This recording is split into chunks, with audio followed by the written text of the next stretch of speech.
The game that needs no introduction. By now, I'm sure you know the series and we know its history. It's become a household name, not just to us fans of action games, but is beloved by gaming as a whole. It's a juggernaut that definitely deserves a spot as one of the best things gaming has to offer. And it all starts here. But I know this game has been discussed for many, many years. So hopefully, what I have to say will add to the conversation in some way. Hope you enjoy. This is Combat Overview. Here we go over the general controls, the main mechanics, who or what we use them on, and then seeing how it all comes together. By mission 2, we get our main sword for the rest of the game, Alistair. It has a pretty solid 3-hit combo, and of course, we have some delays to get different enders. So after that second attack, a short pause would do these rising swings, which is great to juggle a bit, which we'll get into in a second. And a longer pause would do million stab. Needs a bit more setup because you'll be in this animation for a while, but can deal solid damage to a crowd or an exposed enemy. Before we go any further, we have some slash cancels. After that second swing, there's quite a bit of end lag. So if you rotate the left thumbstick, half circle works too, but full rotations are easier for me. But yeah, doing this will cancel the end lag and resets you to a neutral position, allowing you to attack pretty soon after, which can be looped back into the cancel, leaving no space for just non-stop pressure. It doesn't need a whole lot of finesse like Kingdom Hearts 1 short hop loops, but there's a bit of a rhythm to it, but nothing too demanding. Just know it's something you can't use everywhere though. For beginning enemies, sure, but it won't take long before we take on things that fight back, that block, that dodge, and counter you. So it's powerful, but only in the right situations. Okay, that's not all because we have directional attacks too. Holding forward while locked on would do a stinger.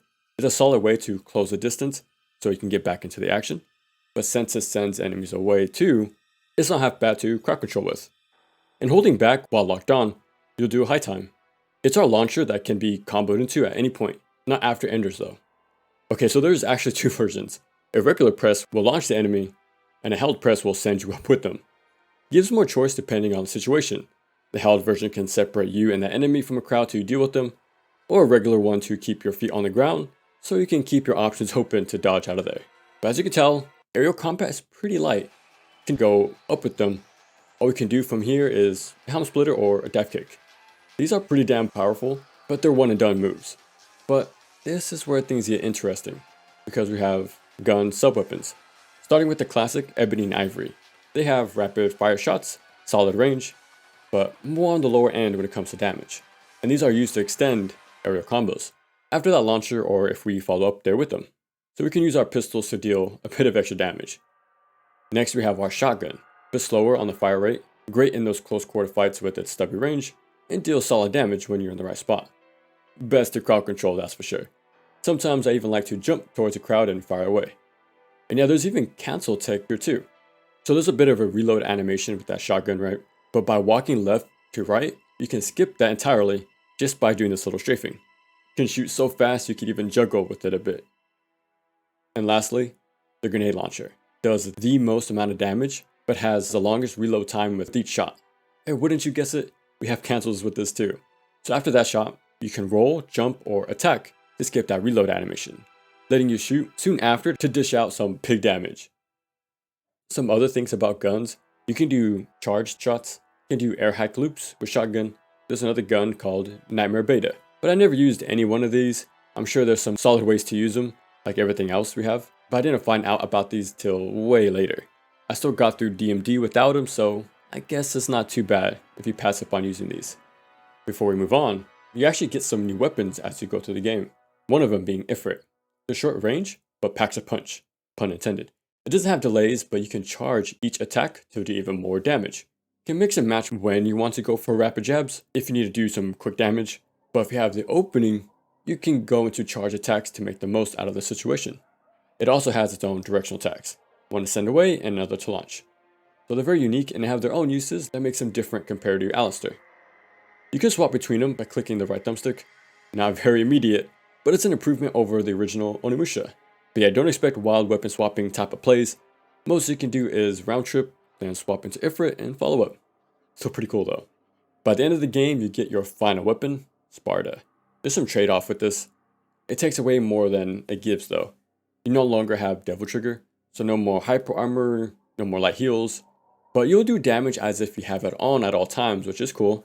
It has more reach too, but you can't double jump anymore, and you can't swap weapons during combat either. Yeah, I didn't use it too much. It's more for the final stretch of the game because of story reasons, to show how far we've grown, starting with Force Edge, and now we have our Father Sword. That's cool and all, but it'll never replace Alistair. Really awesome design though. Onto defenses. One thing you'll notice, or in my case, just never really thought about it till now, but yeah, we don't have a guard. Might sound like a bad thing at first, but no, we have ways to crowd control and maneuver around attacks. One of those being this roll. Can only dodge to either left or to the right, and you must be locked on to use it. So while strafing, press a jump input, and there you go. It'll become a roll instead. Now we can jump to avoid attacks too, not just because we reposition around their hitboxes, but our jump actually has some iframes. Very minimal, needs a bit of timing, but it's pretty reliable.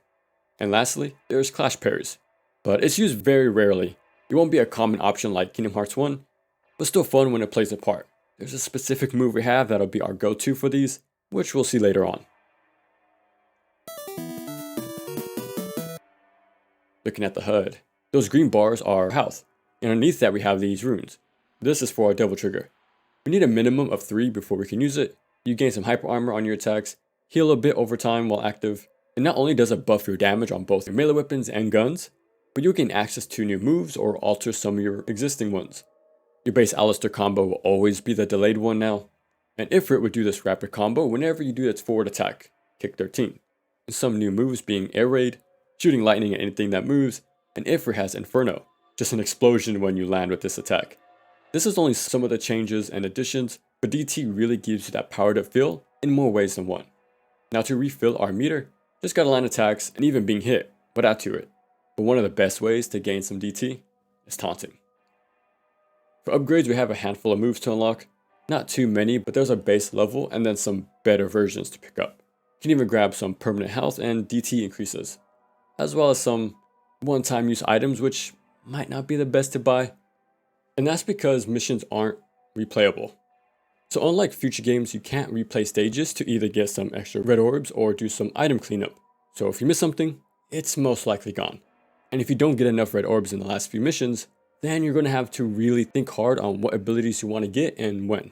Which I do like, because it really makes these picks that much more impactful. So to help get more red orbs, it's good to know that higher style ratings will give more drops when you kill an enemy, and doing the critical kills will also drop way more red orbs. So even more reason to go for those two. Now the best way to build and maintain your style, easy thing to say is just don't get hit, right? But other than that, mix up your options. Best comparison I can use is Tony Hawk's Pro Skater. If you keep repeating the same trick over and over, you'll get diminishing returns in points.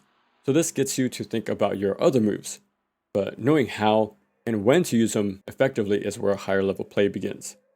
The missions individually even have an overall rank, which also gives red orbs, depending on those rankings. And they're based on how many red orbs you've collected, time it took to complete the stage, if you got hit, and you'll get penalized if you use an item. So as long as you're efficient, you do just fine. There's also hidden blue fragment orbs. Collect 4 and you increase your max health. Before, Onimusha had these hidden behind little puzzle boxes, but DMC took that a step further and adds secret missions.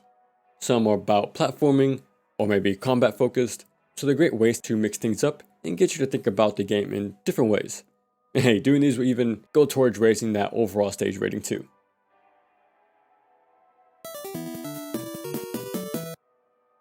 When it comes to enemies, marionettes. These are grunts of the game. Very easily pushed around, juggled, shoot at with any gun, and so on. They do show up in large crowds most times, so it's best to stay on the move and crowd control the best you can, with your shotguns, stingers, and with high time combos. They do have this neat system with them because there's actually this ranking system shown by the color, starting with green as the weakest, then blue to purple, and the scariest one of them all, red. These color combinations are random and mainly just determines the health value. Sin Scissors. I remember these guys being a little problem for me years back since they were phasing out of walls, but now I think they're pretty fun. Okay, you can't really attack them like you could marionettes, because most of the time these guys would dodge or block your attacks. So one of the easiest strategies is to jump and Helm Splitter, or use the shotgun too. Being in DT will make this even easier since you'll guard break with every attack while in that powered up state. let's make things interesting. So when you see them open up their scissors, they're going to attack soon after. You can jump away or flash parry. This does two things: stops that attack entirely and leaves them wide open. You can land a hit or two, sure, but let's slightly move to their side so we can line up with their head. And we can one tap them with our gun, either with ebony and ivory or the shotgun. They both work. Now this is possible because of something called critical attacks. This is a built-in mechanic to exploit specific weak spots to deal massive amount of damage, or outright kill an enemy instantly. These need a level of understanding on enemy patterns and some strategy to set up, so it makes for a really interesting extra layer of decision making. Okay, the shadows.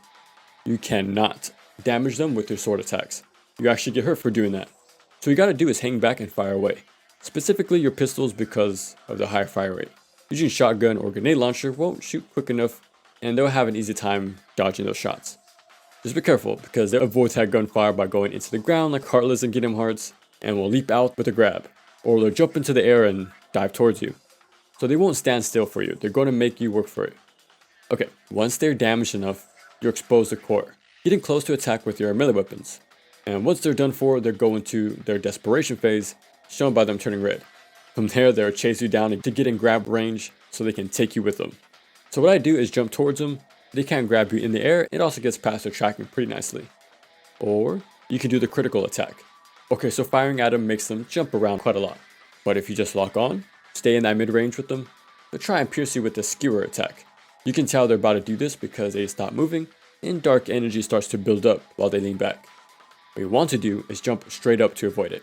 Which, yeah, has you land on top of it. Doing this will leave them wide open for critical damage.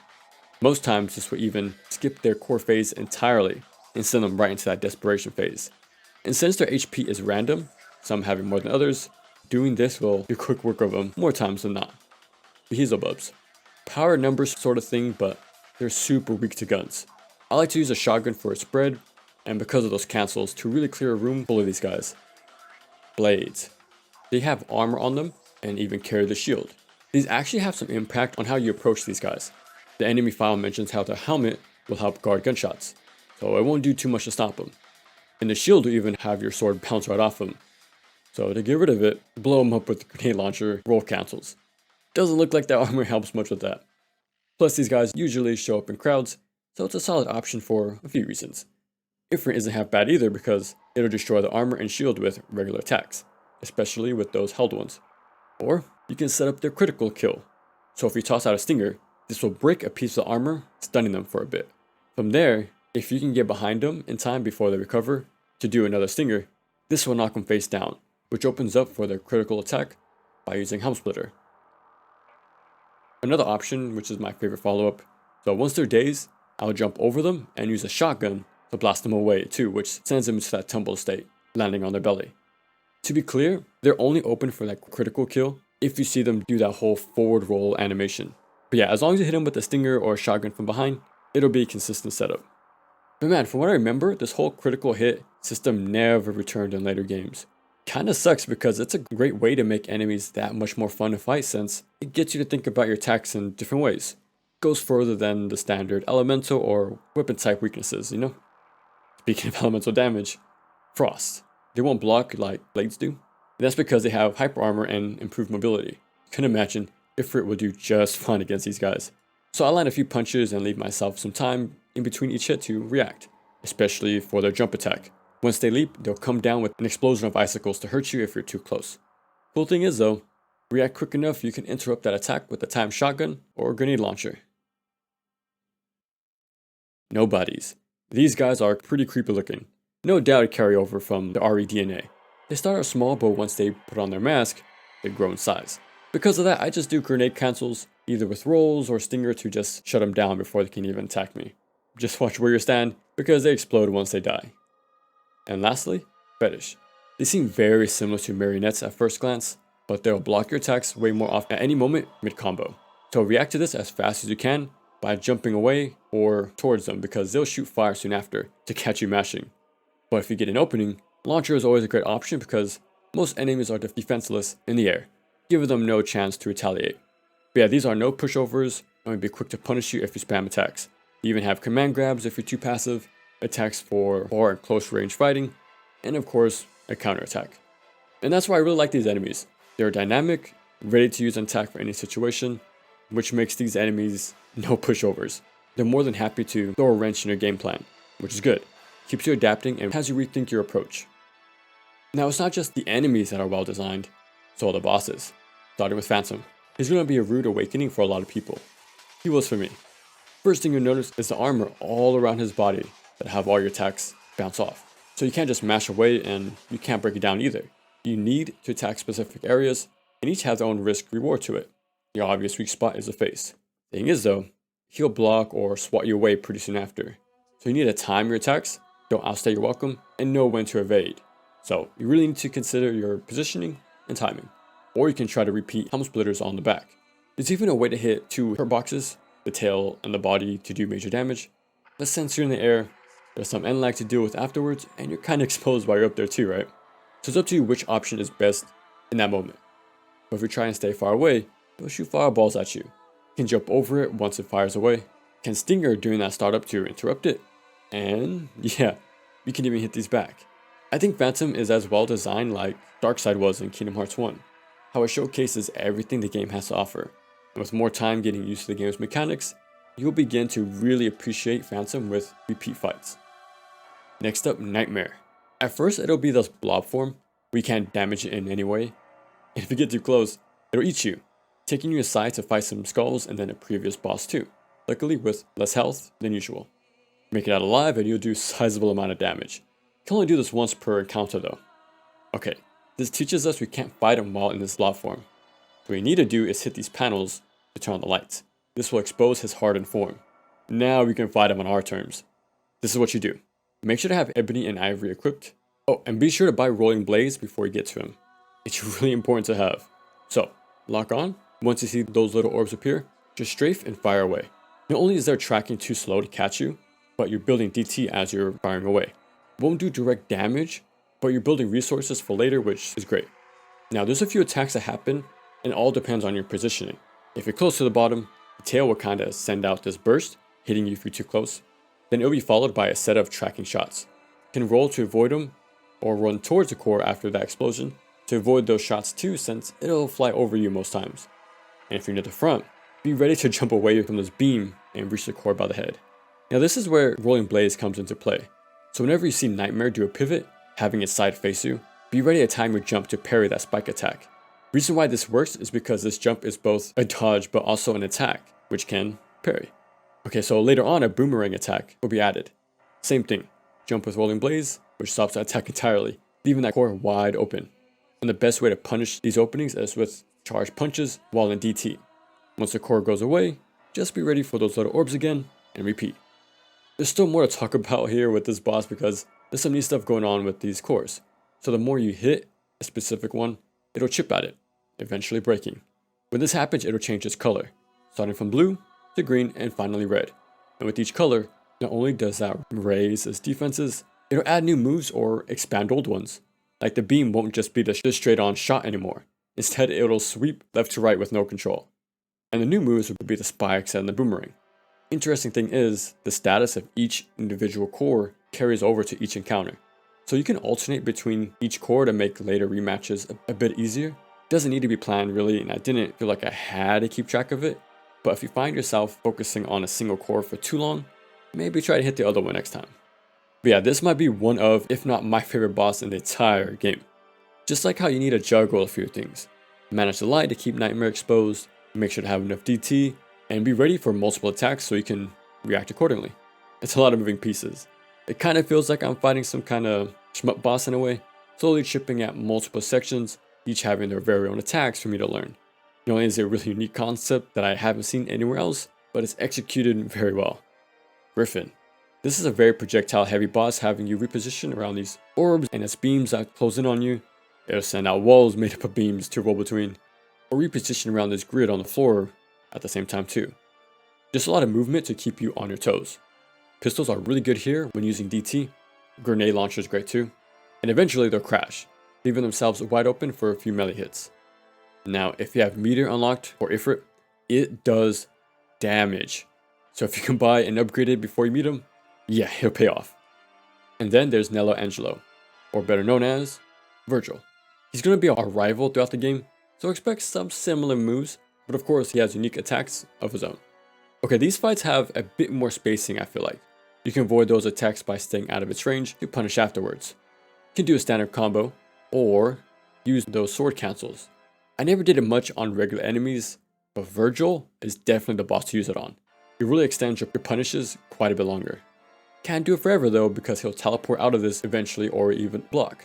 Can't mash away in either of those situations because he'll come back with an attack or counter you if you keep hitting his guard. But I usually jump over him and punish that with the Helm Splitter. And once he teleports, I also jump over his swings or that projectile he tosses out to avoid those and yeah, follow up afterwards. Now you fight these handful of bosses 3 times throughout the game, but they make sure to keep things fresh. Phantom, for example, has this unique stage kill. If you keep running and stay behind him, he'll jump and try to land on top of you. But if you make him land on the glass a few times, he'll crash through it, ending the fight a whole lot sooner. Or Griffin, we'll fight him in a different kind of arena, using more platforms with different elevations to avoid the same attacks, as well as this new extra enemy at the same time. And of course Virgil will add more and more attacks every time too. We even get to see the summon swords for the very first time during that final fight with him. So they'll shake things up, having you create new strategies because of their new moves, the new arena, or based on what attacks you have now. And if you think about it, it's like we have multiple rival fights. It's not just Virgil, but the entire roster of bosses are leveling up too, bringing some sort of new trick along the way for you to learn and figure out how to deal with it. So yeah, easy to say this is a really great set of bosses.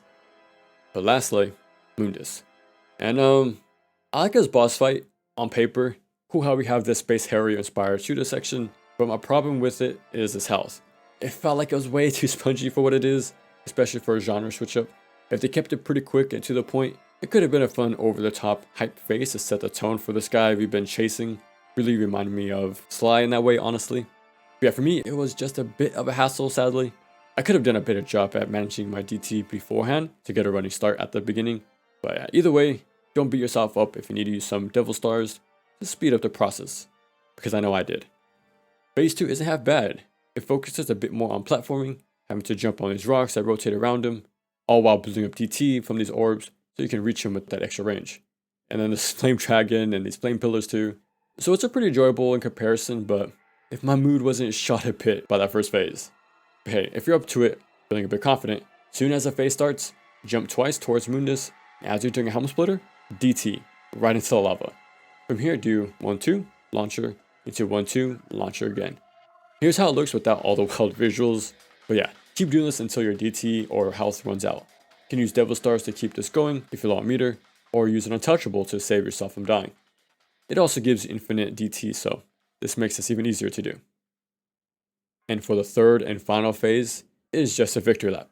So just like Rising Zan, go into your powered up state and just let him have it. You'll shred through his health pretty quick, which opens him up for that final shot to close out this amazing game. It looks like we have a winner. Jackpot.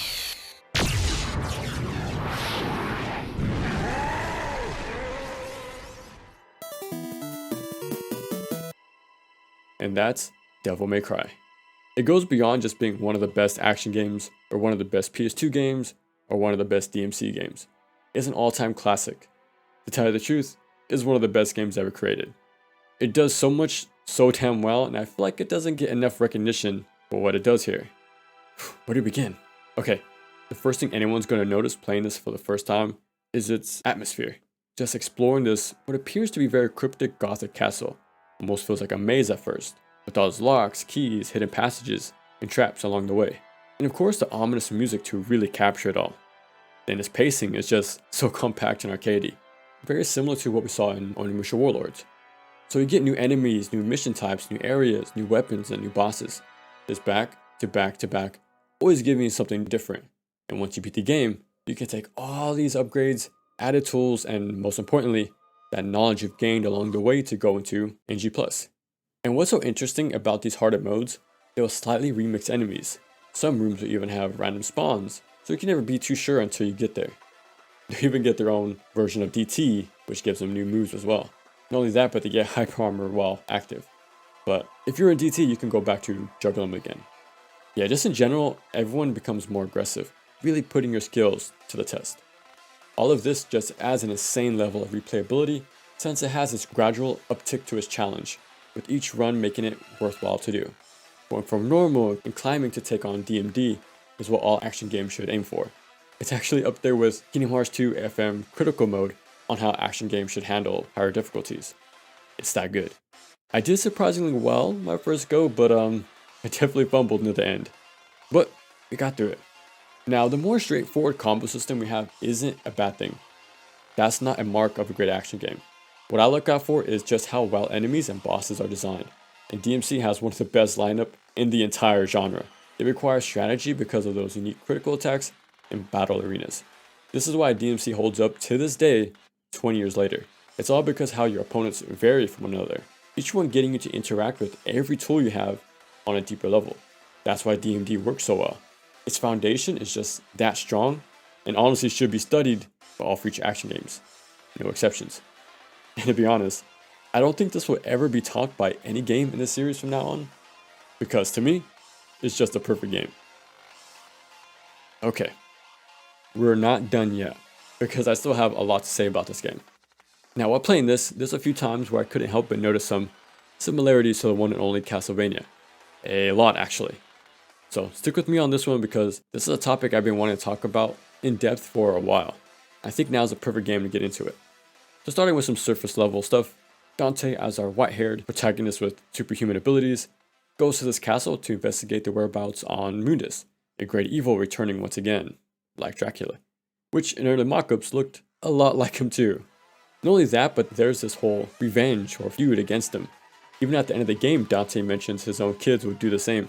So it's a family lineage sort of thing, how they'll be the ones to stop him every single time, just like the Belmonts. Not only is the story, characters, and overall premise pretty similar, but so is the gameplay. We have our more rigid jump with not much air control, so it needs a bit more planning on our end. Standing or jumping over certain areas will give you some hidden goodies, like blue or red orbs, which are very similar to the hidden treasures. There's even invisible platforms and breakable walls hiding some worthwhile pickups. Now think about how Dante gets his father's weapon passed down to him, just like the famous vampire killer. Then our guns are basically sub-weapons, like the dagger, cross, and axe. They help with situational setups that can help our main weapon's limitations. And we fight enemies like giant skulls, cats, bats, bone dragons that'll shoot fireballs we can hit, and yeah, so much more little callbacks. Even when you beat a boss, you're given red orbs. And after it's all said and done, the castle crumbles or just outright explodes, and you just get to see this from afar as the sun rises. And immediately after you beat the game, you're tossed into Loop 2 to take on a harder challenge, very similar to Castlevania or other classic action platformers. Call me crazy, or that I'm reaching a bit here, but I see DMC 1 as Castlevania. And wait, Holy Water is by far the most powerful item in both games. There's even the bangle of time to stop time. There's like the stopwatch. They were definitely looking at Castlevania, especially the first one, for making this game. And that's the point I'm trying to get at. To me, I see a classic 2D action game, but in 3D. The only point of reference for this sort of thing were the classics they grew up on, right? So to me, it's not too far-fetched to say DMC used Castlevania as a template. So with this design and rules being heavily influenced by Castlevania, they use these guidelines to create some interesting obstacles. What enemy types are placed where's our starting position, how is the room set up. Because of all of this, there's layers to every decision you make based on a lot of factors. Just like classic Castlevania, we have our famous, or infamous, depending on who you ask, Medusa heads. We know they have this wave-like movement. We can step back if we have the space, jump over the lows or crouch the highs, time our whip attacks, or maybe use a sub-weapon to get rid of it from further away. But sometimes certain strats aren't viable. Either you don't have the luxury of room around you, because there's pits, or you don't have hearts to use your sub-weapons, or other enemies are grouped up together that'll cover the Medusa's weak spots, which gets you to rethink your approach. See, this is what our genre is entirely based on. The fundamentals are all here in Castlevania 1, and can be seen here in DMC 1. We need to consider what gun or sub-weapon is best to use depending on the enemy or enemies we're fighting at once. How's the stage layout? Does that affect our decision making? Is there spiked walls around us? Does the floor move from underneath you? So now we have to rethink our movement options and where should we position ourselves. But that's not all, because what you'll find out about these older games, they don't begin and end with this combat alone. These classic action games like to do so much more than that. Of course, the beginning level is where we get comfortable with the basics, and I know all too well there's a lot of fun to be had, just fighting infinitely spawning enemies here, using all my movement options, right attacks, and split-second thinking to deal with them all. But they made sure to create multiple intricate scenarios and set pieces that'll have you interact with the game's mechanics in more ways than one. There'll be a stage where it's all about mastery over its platforming, maybe it's all about exploration for a bit, and of course there's going to be a level where it's all about the combat, taking on waves of enemies and back-to-back bosses. Let's toss in a vehicle stage 2 while we're at it. So ever since the beginning, variety has been key to our genre. And these old school designers knew this because you'll see the same tropes over different games. My favorite being Nobuya Nakazato, the mind behind Contra Alien Wars, Hardcore, Shadow Soldier, and Rocket Knight Adventures.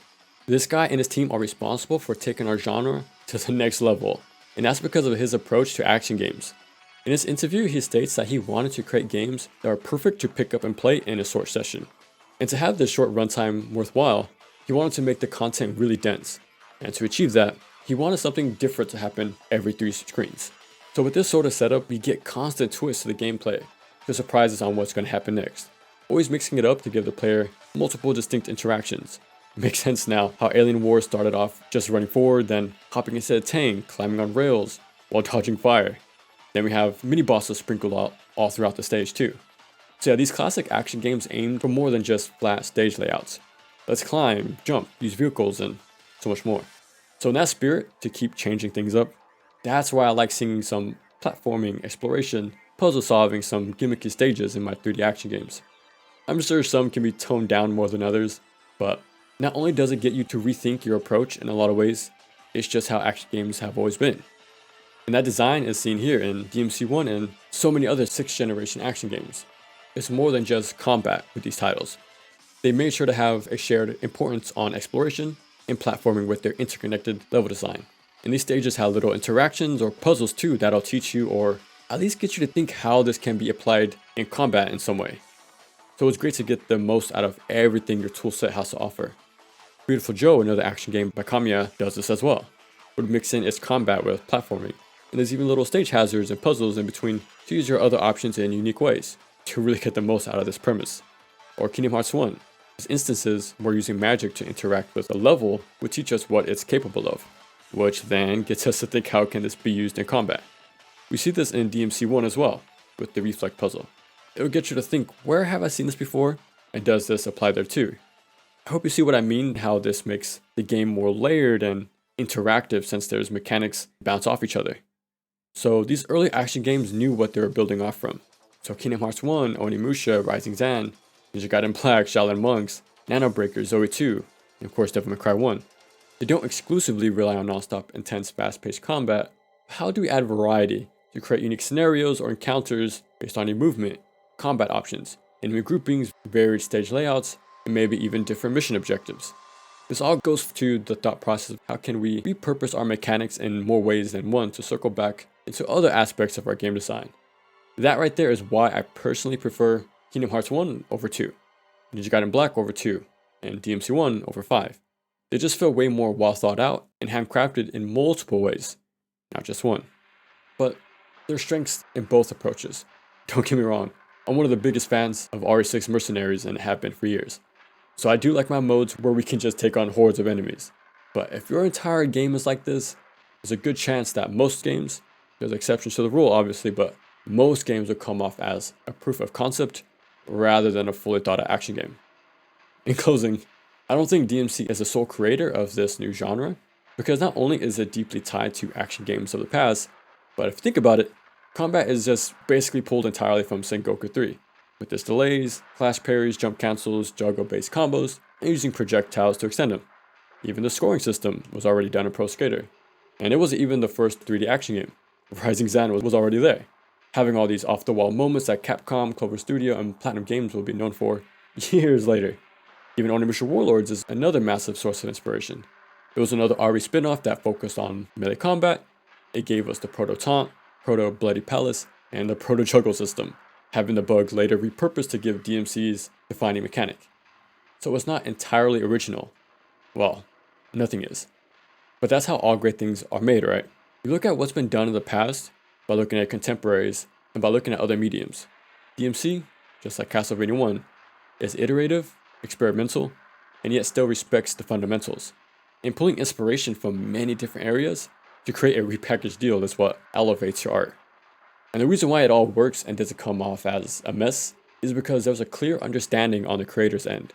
It's one thing to know what's the best features or what's your favorite part of something you're taking inspiration from, but you need to know why it works within its game's specific context and then finding out how to apply it to your vision with everything else that's there, right? This is where good games are separated from the bad ones, because when a game just mashes ideas together without knowing the significance or role these mechanics or aspects played in the original game's design, well, you won't be able to apply it correctly. Instead, it will be a watered down, cheap imitation that lacks substance, and that lack of understanding past surface level observations will be noticed and felt instantly. Now that's exactly why DMC1 deserves so much more praise than people give it. It didn't fall into those trappings. Instead, it did the Herculean task of translating our genre while innovating it at the same time. And that's what we needed. A game to help our genre take the next step into this whole new generation of gaming, taking our classic 2D action platformers into the 3D space by using what came before it as a jumping off point to establish this base, this new standard that in my opinion holds up extremely well today. And this same process will be seen again in other action games around this time, which as we know, also use classic 2D action games as their main source of inspiration. So yeah, DMC to me isn't this sole creator of this new thing, it's more like a natural buildup that led it to become the poster child for the 3D age of action games going forward. And I know the name for this, in quotations, new genre, is still being debated today on what we should call it. I know Kamiya coined the term stylish hard action for his games and his games alone, which is limiting in the grand scheme of things, since, it limits our range to a single creator and his follow-ups. And around the same time, Ninja Gaiden was described as a cut and slash. But not every 3D action game has dismemberment, right? So if you ask me, they're just action games in 3D. Simple as that. But yeah, you can call it whatever you like. It doesn't really matter to me, really. I just want people to gain some perspective on the genre on a large level. And most importantly, that we should appreciate all forms of action games. Some are airborne, some are grounded, some are progressive, and others are more methodical with its defensive tools. Some have combat inspired by beat-em-ups like DMC, or some do left field stuff with their combat by introducing concepts from classic turn-based RPGs like Kingdom Hearts. So there's some fun to be had with all these different action games, since they bring their own spin to our favorite genre. And personally, I think we have one of the most creative, hypest, just pure fun set of games to call our own. So, give them all a try.